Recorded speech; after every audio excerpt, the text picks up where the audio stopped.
Hello and welcome back to IllumiNation, the Disney Lorcana podcast. My name is Max. And I'm Sam. And we are back at you for episode 49 of the podcast. Welcome on in, those new and those old, both to the podcast and in life. We are talking about Saph-FIRE. We are bringing that hot Saph-FIRE to this episode, Sam.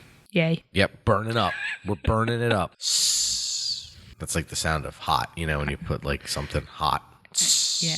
It's good. That's It's good very podcasting. good. Yeah. So we are going to talk about Saph-FIRE today, both the cards that have increased the potency of Saph-FIRE as well as some ways around it and the current shape of the metagame because of it.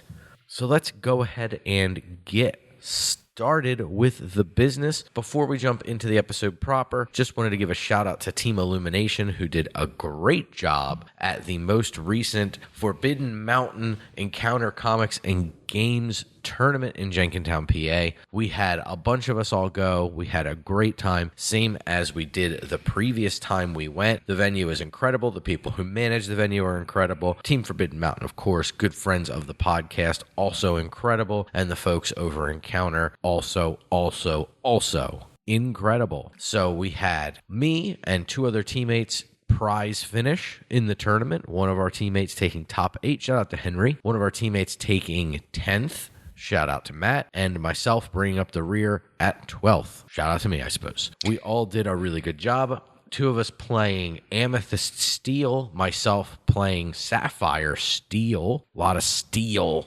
represented from Team IllumiNation. So big shout out to everybody who went. Big shout out to everybody who tried something new. So shout out to Sabrina for trying something new. Shout out to everybody who did a great job showing up, supporting the team, and doing what we do, encouraging growth, fostering the community here in the tri-state area. So let's get into the episode proper. Here we go. We're going to talk about a few cards that have really ramped up. Yeah.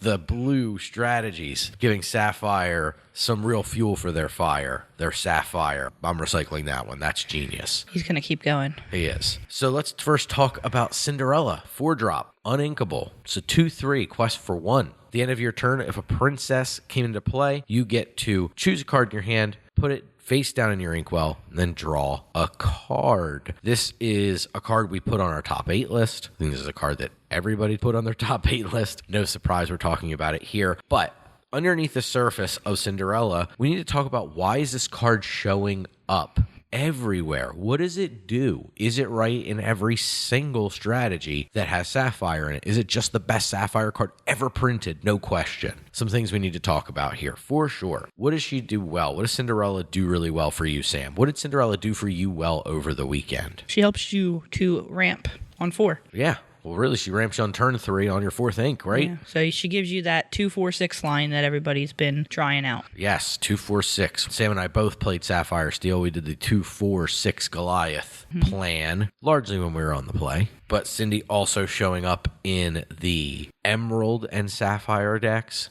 She also shows up in the Sapphire Amethyst deck lists. Everybody wants to try out this new card, because in addition to her ramping, her effect also helps you filter your draws. I'm going to take something crappy. This Tipo, I'm never going to play now that I've gotten past turn 2. I'm going to put Tipo down the same way Tipo would put a different card down. And then instead of just being down a card, I'm going to replace it, hopefully with a better card. Yep. And if you have multiple of her out, then you can do it one at a time and filter until you get the card you want. Absolutely. Sam, what happens if I have a Goliath out? You get to order your triggers whichever way you'd like first, so you can draw off. So wait a second. I have no cards in hand at the end of the turn. I can draw 2 first? Yes. And then Cinderella? Yep. Whoa. That seems really powerful. Yeah. I went from no cards to picking the best 2 out of the 3? Yes. Wow. Incredible.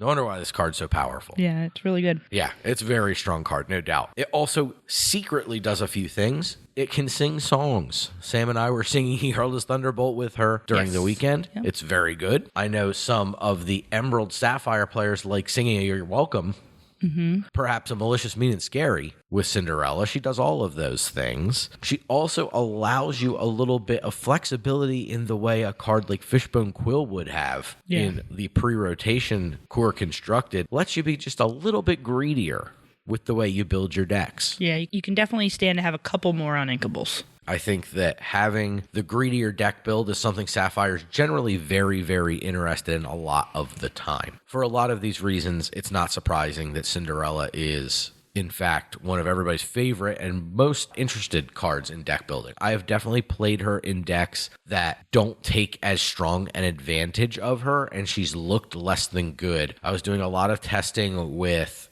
Amber Saph-FIRE. Yes, I was one of those people. And she is fine, but not great. I wanted to really ramp aggressively to put down things like Surfer Stitch, the new Simba, Chip and Dale, the space ones. I really wanted to put a lot of these very powerful cards into play very quickly. And I found that Cinderella doesn't exactly do a great job when you're very limited on resources, like extremely limited on your resources. So that was a little bit of a negative to her. I don't think she goes in every single Saph-FIRE deck. Her stats are not great. Even on the third turn, a 2-3 is not really good considering we have cards like Black Heron and Calhoun that just punish Cinderella for being exerted. So that's not great. She's also a horrible top deck because generally, especially in the Saph-FIRE Steel strategy, sometimes you have no hand, so you can't take advantage of her end of turn ability. Especially if there's not another one of her in there. If you already have one on board, then she's pretty good. As long as you have a card in hand. Yes, fair. That's the problem, right? Is if we're top deck, just cold top decking, we don't have our Goliath cool thing going on. It can be very, very backbreaking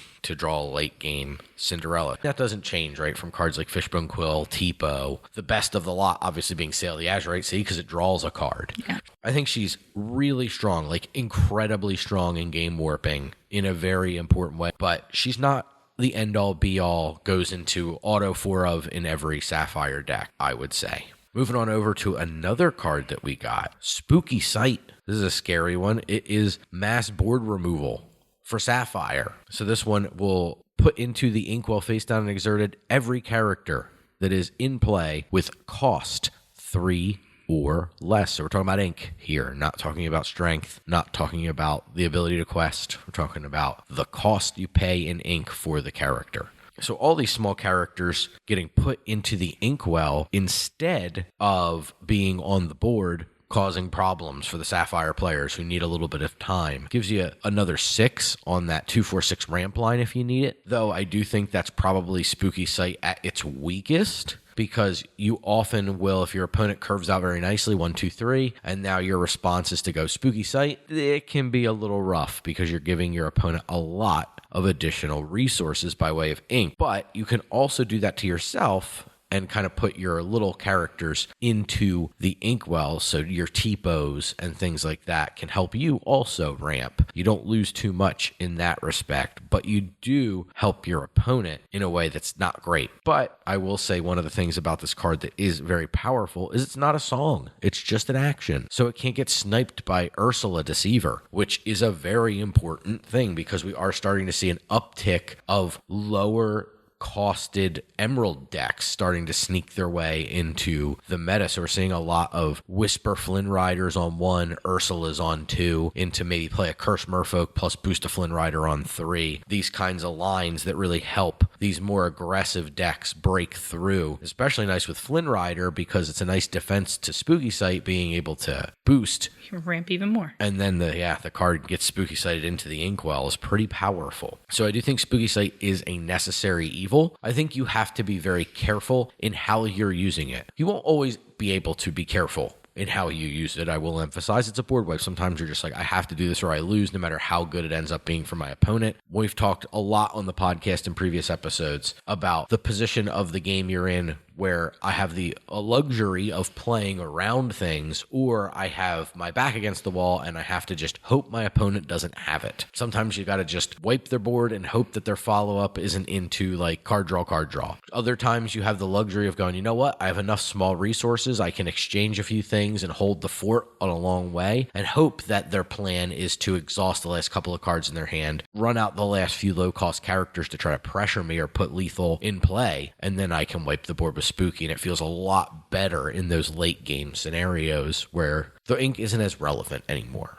So Spooky Sight, pretty darn strong. The last card I want to call out that was a big Saph-FIRE get, I think, and is proving itself to be a rising star amongst the cards, is a card called Sudden Scare. Sudden Scare may not be on your radar. It's a 4-cost inkable action, not a song, just an action. Choose an opposing character into its player's inkwell, face down and exerted, and then you take the top card of that player's deck and put it into their inkwell, face down and exerted. So the downside to this is you're giving your opponent 2 additional ink, but it's an unconditional piece of removal for any character. Yeah. This was a suggestion from, you've heard him here before, good longtime friend and teammate Hyper Hippo, Cliff himself, suggesting this card being pretty good if we felt like the room was going to be full of other Saph-FIRE strategies. You need to just jam this card and give it a try. Yeah, because our Thunderbolt doesn't take care of a lot of things. And it's uninkable. It's clunky. There's a lot of reasons why I don't like Thunderbolt. I don't like Strength in the Saph-FIRE Steel decks a ton either. So being able to just go, oh, you played Santorini, or you played a Clarabelle, or you played something like that, I can just put it into your inkwell. That sounds pretty good to me. I'll take that deal.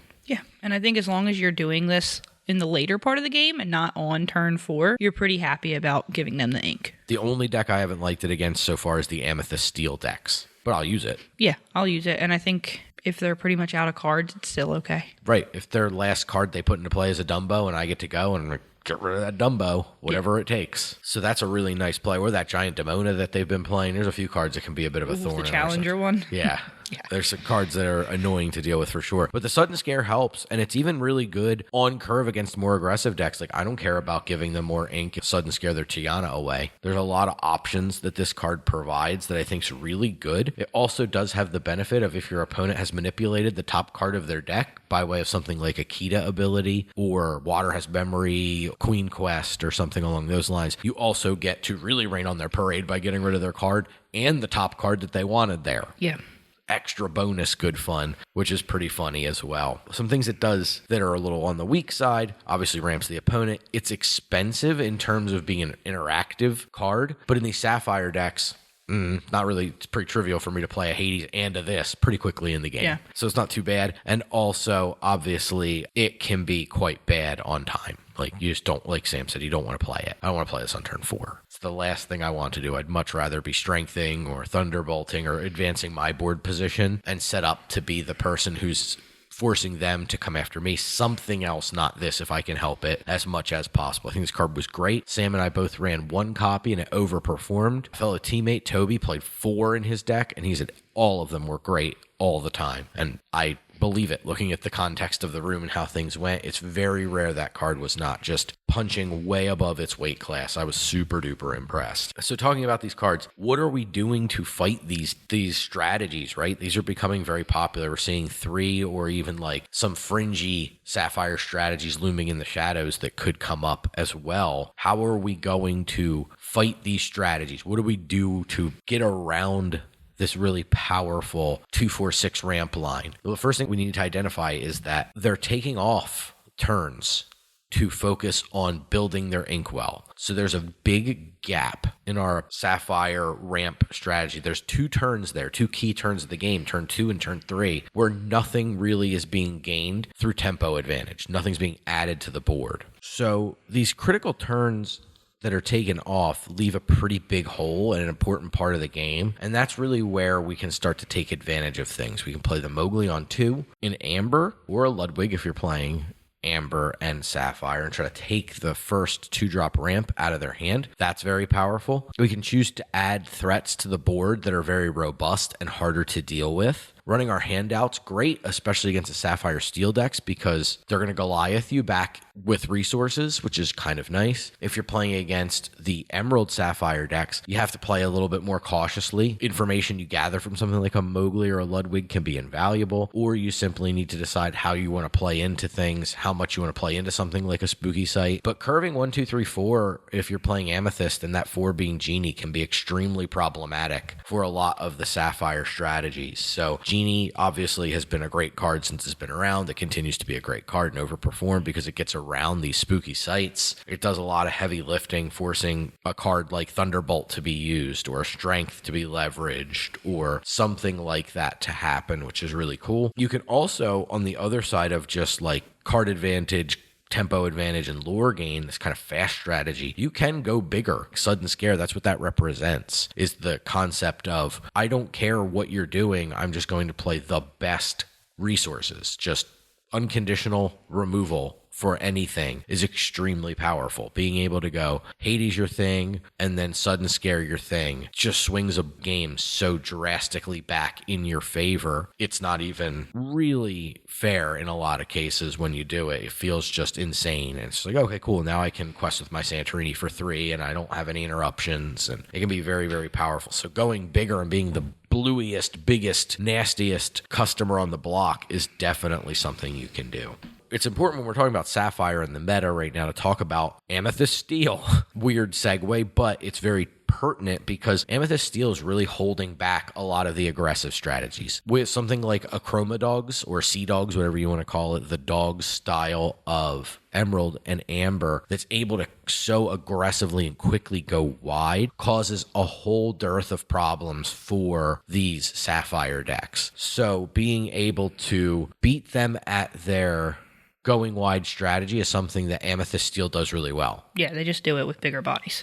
Bigger bodies. They curve out. They're playing maybe one character less than the opponent, but they're playing such impressive stats that what are you doing against this? Like, it's just so hard, especially on the draw, for these decks to compete in a world of Amethyst Steel that they're kind of blocking for a lot of the Saph-FIRE decks. They're like, don't worry, we'll knock out all the aggressive decks in the early rounds, and we'll make it so you Saph-FIRE decks can try to knock us out in the later rounds, but it's really the deck that does the nicest job of playing dual roles, where it can be the aggressive deck, it can also be the more controlling mid-range deck. So it's very good at playing both sides. The downside, in my opinion, to Amethyst Steel right now is you have to play these weird disparate, you're playing Calhouns and you're playing Timothy Q Mouse in a lot of cases, so it's just so strange, and you got to hope that you get lucky enough through the course of a tournament that you can get the cards that you need when you need them in those matches. Because if you're playing against Saph-FIRE and you get Calhoun, it's significantly worse than if you're playing against Saph-FIRE and you draw Timothy Q Mouse. So you have to build your deck in such a way that you can try to reliably play both strategies and at least hopefully get there most of the time, right? Like, you need to have a significant win rate at these tournaments, so it's important that your deck cooperate with you as much as possible. Purple Steel really making things difficult for the other decks to really come in and prey on these slower Saph-FIRE decks, because these Amethyst Steel decks are so good at being able to knock the aggressive decks down in such a significant way. So to close it out, kind of talking, where do we go from here? What does the meta shape up to be from here? What can we expect as things go on? I think you're going to continue to see a lot of these strategies. I think it's mostly going to be a numbers game to what cards are in and what quantity are those cards in. Something like Spooky Sight, that might start to dwindle over time as it's not too good into the Saph-FIRE mirrors, and it's not the best against the Amethyst Steel deck because they're so good at generating card advantage and using the extra ink resources. Right. You'll see those numbers dwindle over time, because that's going to be one of the easiest cards to cut for something more like Sudden Scares or other bigger, fatter characters that can just push the other smaller static characters around easier. However, at a point, there's going to be enough of this kind of infighting that an aggro deck can come out of nowhere and go, oh, everybody's playing 1-2 Spooky Sites, here I come. Yeah. And they're going to completely turn the meta on its head from a big tournament perspective. So it's really biding your time, being calculating with when this deck comes and does a good job. I would say if there's a deck and a strategy you're comfortable with, keep doing it. Are there a lot of Amethyst Steel decks running around? Yes. Do I think it's arguably the best deck right now? Yes. But I think that over time, the more people that give up on the aggro decks because they're being held down by Amethyst Steel and move over to the Saph-FIRE ramp decks or into Amethyst Steel, will eventually get the meta to a point where somebody's going to be like, my time has come, and they're going to just devastate everybody with an aggro deck. And now that's going to be the thing we have to, oh crap, now we got to change our numbers around. People are playing aggro again. And now we have to fix and try to fight on every axis again, and that makes things a little bit trickier. So is that possible? Yes. We're seeing the uptick of things like Emerald Amethyst, my favorite color combination probably, just able to sneak in and do some really cool things. We see Blurple coming in and going, hey, guess what? I have big stuff and I draw more cards than most of these other Saph-FIRE decks, so I can just punch them down as well. But they suffer really hard into the Amethyst Steel strategies because they're so proactive, and right now Blurple's threats are quite clunky. I think there's a lot of possibilities for the meta to shape, and I still think that there's such a depth to the amount of cards and the things that the cards do in Whispers that it's not unlikely to think that maybe something brand new comes out. Not a completely different, but a take on an archetype that changes things from there too. That's not out of the question at all. It's worth considering these things and being intentional when you're building your decks and when you're considering your decks for any large tournament, because these new tools are insanely powerful for Saph-FIRE, but they're by no means the only option. I don't think we're yet in a tier 0 metagame where there's only one really good deck, and then like maybe a deck comes out that can counter it. I think the strategy is strong, but I think there's enough to counter